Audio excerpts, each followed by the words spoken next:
Welcome everybody to Speed Channel. I am Aaron Douglas here with Connor Meyer. Hello. We are here at Daytona International Speedway, part of the off-season for the FARCA Race of Champions. This is going to be the kickoff race of the season. We have a total of 18 cars here tonight, going to be starting off. Qualifying is going to be in reverse order, so the car shown up front we are not calling out first, so please keep that in mind. The field has been reversed for the race. Starting fastest qualifying to slowest qualifying, reverse order. Starting up front, who qualified the slowest, we have Austin Yoakum, who will be starting alongside Thor Gunderson. And then we have Caitlin Marie starting third and Titus Strobelever starting fourth. Joey Sanders in the number 4 car alongside Connor Meyer in the 16. Then we have Arthur Xavier alongside of Aaron Gabron. Kyle Keith and the number 3 starts alongside champion Scott Porter as the commands have been given. Then we have Anissa Johnson alongside Justin Osborne. Aaron Douglas next to Joseph Onesto. Evan Coward and Brett Pritchard. And our fastest cars of the night, Adam Douglas in 5th and pole sitter Ryan DeLusso in the 15.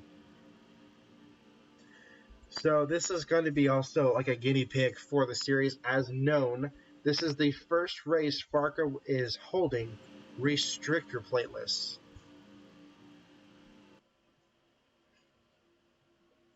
Cars in test sessions reached upwards of 220 miles an hour. You as a driver and team owner, what is that kind of like? What was the move towards this? What's the overall opinion in the garage about this? I mean, that's crazy fast, as you can imagine. But these cars are so safe, they can definitely handle it. So even if there is a pretty big accident, there's really nothing to worry about. It's also known that the new body style is very similar to what was used for the Car of Tomorrow in the NASCAR Cup Series. This is like a modified version of that. What's the main difference between these two as far as setting them up? There's not a whole lot. They're pretty close, as you can imagine. These are actually a little bit lighter. Be interesting to see how they will be. We are about to have the Dodge Charger pace car dip under. We're about to have the first lap in FROC history. And as they lead us to the line, green flag is in the air. Yoakum takes us into turn 1, 10 laps.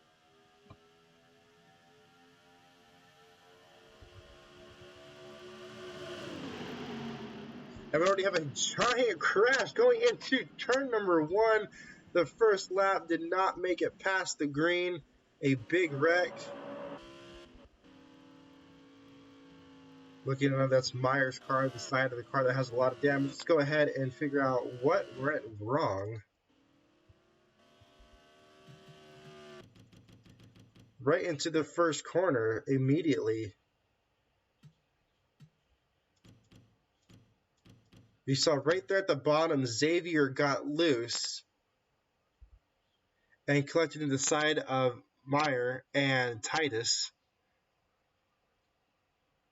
He was turned by Yoakum, and then also the 8 car up front of Gabron getting turned around.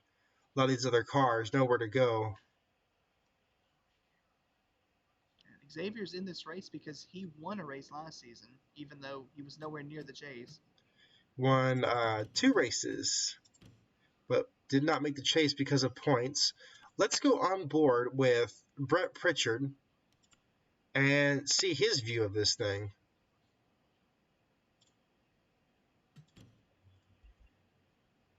See right there, Xavier, he almost looks like he blew a tire.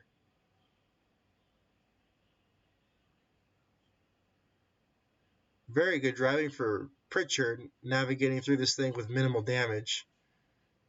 Nowhere to go there around DeLusso's Coors Light machine.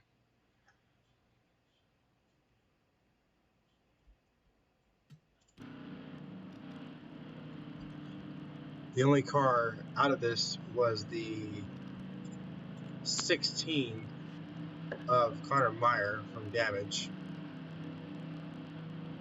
But if you also think about that, that could be a strategy move because that gives him the starting spot of first on the next race.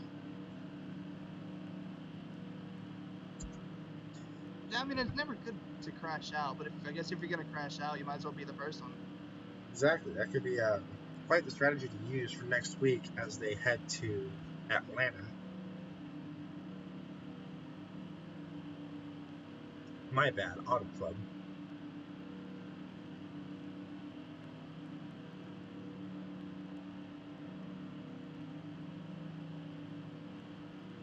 It's also been known now that the Valvoline Pro Series is coming back, so there's been some talk and excitement in the garage. Yeah, it's definitely gonna be good to see a lot of new names. The names that you've never seen before are gonna be in the Pro Series. I believe the champion of that is guaranteed a Truck Series ride. Yes, the Valvoline Pro Series will be a 20 cars per race, qualifying, that is. They get 8 races. There's no chase. Whoever has the most points at the end of the season, who cannot be any truck or cup regulars, they get a guaranteed spot in a truck ride for the Truck Series finale. So it's a great way to force a new driver to do exceptionally well and then give him a good ride, potentially being a good team the following year. Which has been something we haven't necessarily had. It's just been, this is the series, and it's been like guessing, putting the guys in the series, and now there's an actual process of finding drivers. Yeah, and this the Truck Series is gonna make the Cup drivers better because they're not gonna want to lose their ride. No, it's become so tight and so full now. I mean, we started last year with, typically we had like 20 to 25 cars a race. Ended up the year with full fields, and it's getting to a point where we're packing up racetracks now, and now we have a second series, and then we ended up having a third series, and now we have this fourth series. So in a matter of a year, it's blown up, and they need a new system for it to work. And I think the re-edition of the Pro Series is going to be a really good effort. And then as those series and winners evolve, the FROC is gonna change a lot too. You're gonna have a lot of That's new faces in there. that's true. FROC is going to have new rules next year as far as who will be allowed, because the amount of race winners and champions is going to be greater, to the point where they're no longer going to need the fillers. Like the chase drivers were allowed into this as fillers because there would have been so few cars from just the race winners, because as you know, it's rare to have repeat winners in our league itself. So it was a good little add-on to that. Going through, as we currently have, currently leading the race in the number 4 car, that is Joey Sanders leading this thing, followed by the 7 of Caitlin, the number 9 of Austin Yoakum, the 18 of Thor Gunderson, and the number 3 of Kyle Keith is your top 5. An immediate caution, 1 car out from this, an obvious strategy play by the Connor Meyer Racing team, going for the starting spot of position 1 for Auto Club. I think that was a good move, to be honest. Despite taking the points hit, it's a good reset for the next race and potentially beyond that as well. So in a new series, you got to try things no matter what. So lights on the pace car are out. Yellow flag is about to be over. Hopefully, we can go caution free the rest of the way. I would hope so. We got 6 races for this. Let's take start of the season guesses. I'm going to go ahead and guess this is where Marie will shine and she will win. I think she'll take the championship. So somebody we haven't talked about yet, the return of Adam Douglas, who last season went under the name as Big Man. And after that kind of disappointing chase that he had, I think he's going to come back and win this. So I'm predicting Marie. You're going with Douglas. Let's see how it goes. Pace car's dipping down. I don't think that's a bad pick, to be honest, because he had a complete redo of his team, everything and all, and just went and shined and tried to do the best he can. And they did have some really, really good runs, too, in the season. They had repeat wins, and Thor just dominated qualifying all season long. So I think there's something to be had with that race team as well.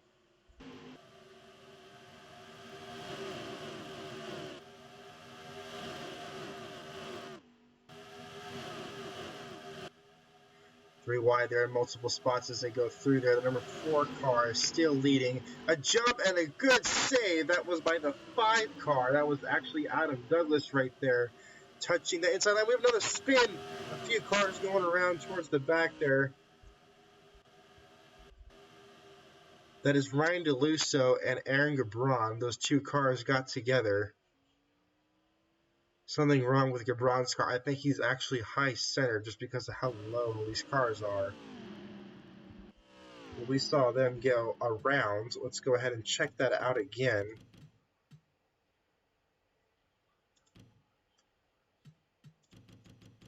Looks like Gabron got into the back of DeLusso. Okay, can I point that out right? Okay, check this out. I'm going to go back for some frames. Did you see that?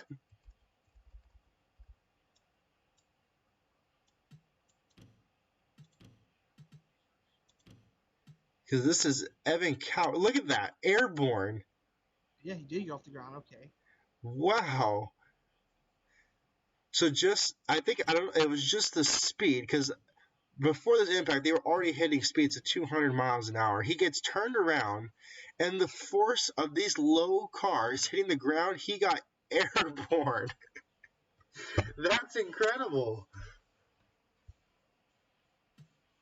I don't Just think I've shows you how fast these cars are moving. They're just ridiculously fast, and then Gabron's the back of that car just pounded the wall. I wonder how Coward's car is going to handle after that. That might have been the end. We might get a last lap shootout. Not too sure. Did have some things change as far as our top 5 goes. The 4, 9 are still up there. However, we now have the 6 car, that is Aaron Douglas, in 3rd. Marie backed off to 4th. The 14 of Anissa Johnson is also rounding out the top 5.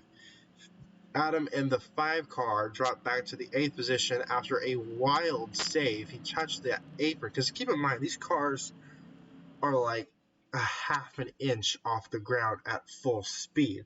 Right now, you see them with their splitters high up the ground, but they're set up like this, so when they're full speed, that splitter is on the pavement. These cars are designed to go as fast as they possibly can. They're a high downforce car.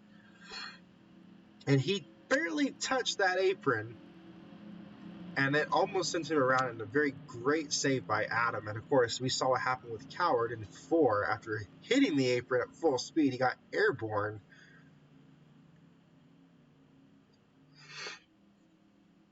Did you anticipate the cars to be like in this handle? I mean, I figured they were going to be tough to handle. I didn't expect them to be this twitchy, though. You know, you saw that with the 5. Of course, with like test races, they were tandem drafting, or even using tri-car drafting. Nobody has utilized that tonight. They have just kept in with each other. I just haven't really had a chance to try that. I think it's the intensity of being in the race that they pack race, and they kind of lose the ability to do so. I think that's what it is. I mean, this is also the first time all these drivers have been on the track in about a month. It's true.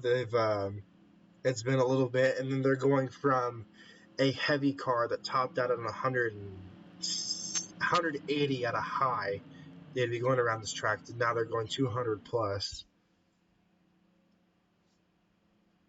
which they all do have to get used to because that is what the Cup cars are going to be. They are going to be racing the similar powertrain setup, just a different body.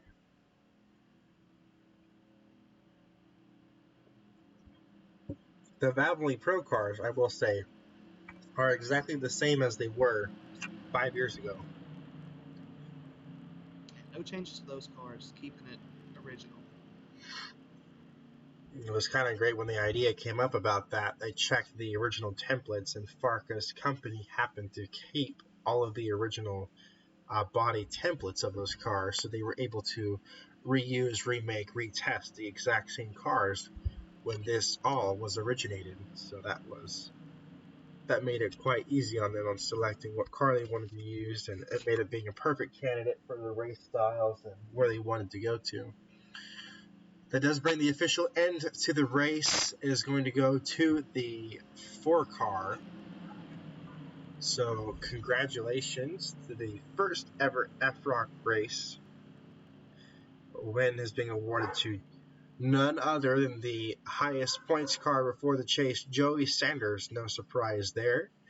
He is our first winner of the FARCA Race of Champions. Second place in the 9 car is going to Austin Yoakum, another one of the Toyota drivers. Aaron Douglas finishing 3rd, Caitlin Murray finishing 4th, Anissa Johnson in 5th. Kyle Keith in the 3 car finishes 6th, Thor Gunderson in 7th, Adam Douglas in 8th. The number 2 car, our previous champion, Scott Porter, finishes 9th. The 12 car of Titus Strobelaber finishes in 10th. The 17 car of Justin Osborne finishes 11th. The 10 car of Ernesto, followed by Brett Pritchard, our overall series champion.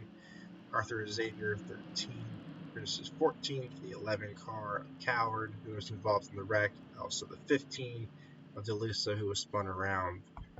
And then the 8 car, who was also majorly involved in that one, that was Gabron. He was led back into the wall. And Connor Meyer, with the strategy play of pulling out of the race, finishes last. So as we head into Auto Club, this entire field stays as they are, gets reversed ordered, and that is the qualifying for the next race. Auto Club, whereas we tested before, these guys raced in these exact same cars and raced 4 and 5 wide. What does that make you feel like for the next race? I mean, hopefully now that they have a race, kind of underneath themselves, it's hopefully not as many wrecks. But I mean, going 5 wide, if somebody slips up, it's gonna be a big one. It will be a big one, and it could take out quite a good amount of cars. Not bad at all. I mean, of course, a big fast track after a while, these guys are going to be antsy.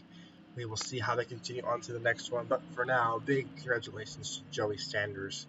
You guys are going to get well-deserved points for that. We will see you guys going into the next one.